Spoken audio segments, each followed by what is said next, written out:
بسم اللہ الرحمن الرحیم۔ السلام علیکم۔ صلح حدیبیہ کے بعد جب نبی کریم صلی اللہ علیہ وآلہ وسلم واپس مدینہ تشریف لائے تو محرم 7 ہجری میں خیبر سے یہودیوں کا ایک وفد مدینہ آیا اور ایک مشہور جادوگر لبید بن عاصم سے ملا جو انصار کے قبیلہ بنی زریق سے تعلق رکھتا تھا۔ ان لوگوں نے اس سے کہا کہ محمد صلی اللہ علیہ وآلہ وسلم نے ہمارے ساتھ جو کچھ کیا ہے وہ تمہیں معلوم ہے۔ ہم نے ان پر بہت جادو کرنے کی کوشش کی مگر کوئی کامیابی نہیں ہوئی۔ اب ہم تمہارے پاس آئے ہیں کیونکہ تم ہم سے بڑے جادوگر ہو۔ لو یہ 3 اشرفیاں حاضر ہے، انہیں قبول کرو اور محمد صلی اللہ علیہ وآلہ وسلم پر ایک زور کا جادو کر دو۔ اس زمانے میں حضور صلی اللہ علیہ وآلہ وسلم کے ہاں ایک یہودی لڑکا خدمتگار تھا۔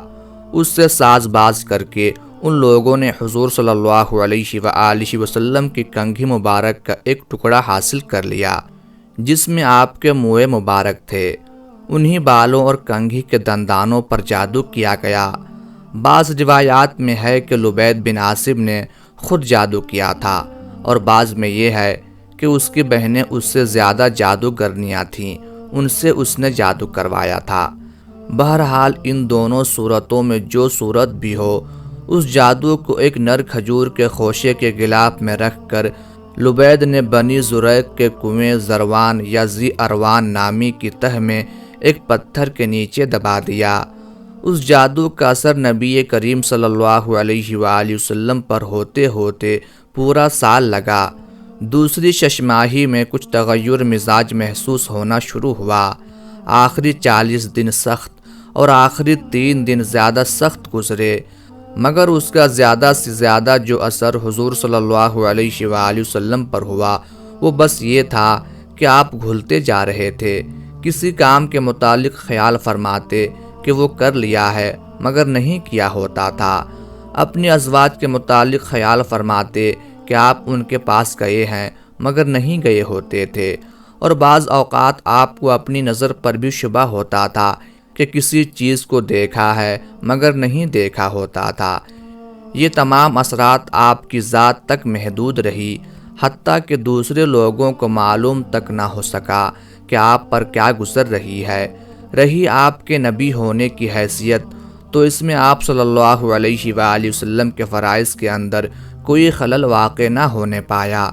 کسی روایت میں یہ نہیں کہ اس زمانے میں آپ قرآن کی کوئی آیت بھول گئے ہوں یا کوئی آیت آپ نے غلط پڑھ لی ہو، یا اپنی صحبتوں اور اپنے وعظ اور خطبوں میں آپ کی تعلیمات کے اندر کوئی فرق واقع ہو گیا ہو، یا کوئی ایسا کلام آپ نے وحی کی حیثیت سے پیش کر دیا ہو۔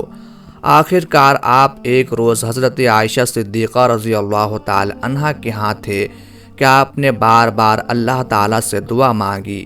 اسی حالت میں نیند آ گئی یا غنودگی طاری ہوئی اور پھر بیدار ہو کر آپ نے حضرت عائشہ صدیقہ رضی اللہ تعالی عنہا سے کہا کہ میں نے جو بات اپنے رب سے پوچھنی تھی وہ اس نے مجھے بتا دی ہے۔ حضرت عائشہ رضی اللہ تعالی عنہا نے عرض کیا کہ وہ کیا بات ہے؟ آپ نے فرمایا 2 آدمی میرے پاس آئے، ایک سرہانے کی طرف تھا اور دوسرا پائنتی کی طرف۔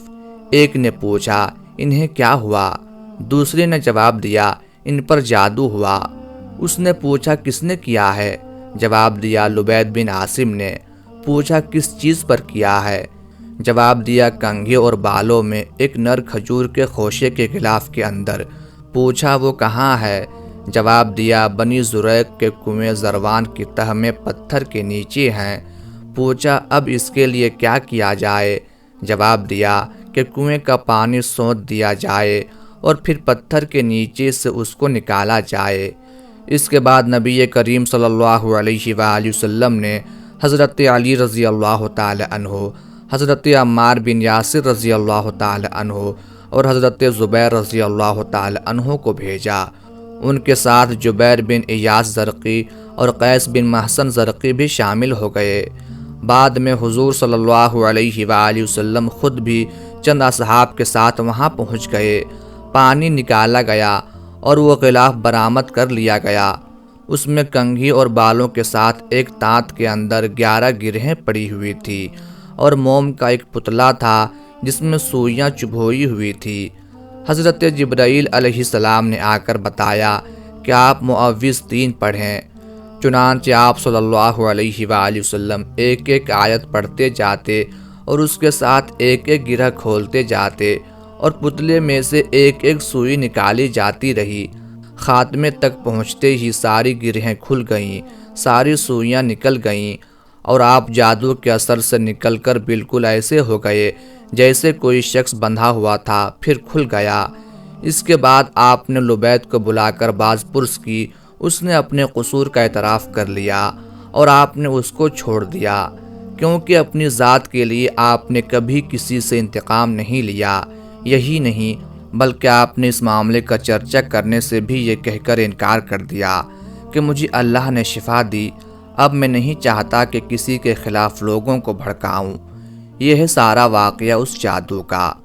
معوذ سے مراد قرآن مجید کی آخری 2 سورتیں سورہ فلق اور سورہ ناس ہے۔ امام مسلم نے اپنی صحیح میں حضرت عقبہ بن عامر رضی اللہ تعالی عنہ سے روایت کی ہے کہ نبی کریم صلی اللہ علیہ وآلہ وسلم فرماتے ہیں، کیا تم کو وہ آیتیں معلوم نہیں جو آج کی رات نازل ہوئی اور جن کی مثال اس سے پہلے نہیں دیکھی گئی؟ وہ آیتیں یہ ہے، قل اعوذ برب الفلق اور قل اعوذ برب الناس۔ ایک دوسرے حدیث کے الفاظ یہ ہیں، نبی کریم صلی اللہ علیہ وآلہ وسلم نے حضرت عقبہ رضی اللہ تعالی عنہ سے مخاطب ہو کر فرمایا، کیا میں تمہیں وہ کلمات بتاؤں جو ان تمام کلمات سے بہتر ہے جن کے ذریعے سے کبھی کسی پناہ مانگنے والے نے پناہ مانگی ہے؟ حضرت عقبہ رضی اللہ تعالی عنہ کہتے ہیں، میں نے عرض کیا، ہاں یا رسول اللہ صلی اللہ علیہ وآلہ وسلم، ضرور فرما دیجئے۔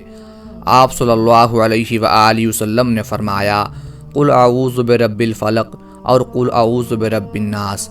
ترمذی رحمہ اللہ نے حضرت عقبہ بن عامر رضی اللہ تعالی عنہ سے ایک روایت درج کی ہے کہ نبی کریم صلی اللہ علیہ وآلہ وسلم نے ان کو ہر ایک نماز کے بعد معوذ سورہ فلق اور سورہ ناس پڑھنے کا حکم دیا۔